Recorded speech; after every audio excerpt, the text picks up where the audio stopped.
Video on my Kirby G4 reconstruction here.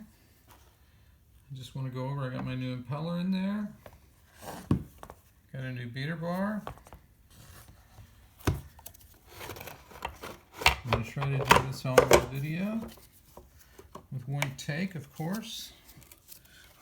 Let's get this turned, if it will, to release the belt onto the motor shaft. There we go. We got an aftermarket cord on here. Plugs into the side, right into the motor right here. Just it's the same plug-in you got on like on the back of a power supply on a computer. So that fit really well.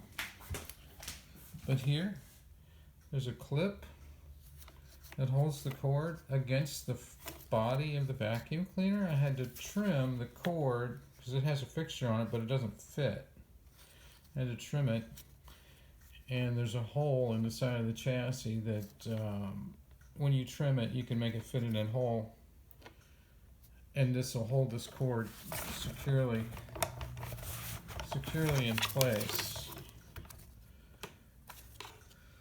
So let's, I got a new bulb in here.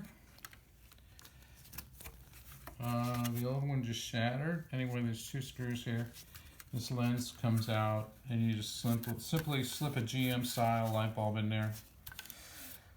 Kirby makes their own light bulb for that, but I had one out of another piece of equipment that was exactly the same, so I used it. So I'm going to switch it on real quick. So it's going to get kind of loud, and we'll see how this thing does. So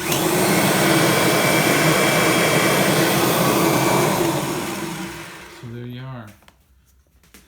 I have two of these G4s, and now this one works better than the one I purchased brand new myself, because I got this one, somebody gave it to me. Thanks for watching this video, and I hope you have a nice day.